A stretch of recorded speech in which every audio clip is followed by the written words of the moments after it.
মাম্পি, তোমার এক্সাম কবে? কথা বলছো না যে? কালকে। তোমাকে বলতেও কেমন লাগছে? কাল এক্সামের ফিস জমা দিতে হবে, 5,000 টাকা লাগবে।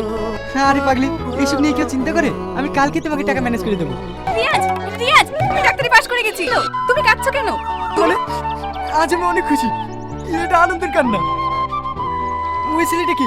ওকে বসতে দাও। ওটা আমার হাজবেন্ড। পছন্দ হয়েছে তোমার ওকে? মানে তুমি আমার সাথে আর কি মারছো? সত্যি করে বলো না ওকে।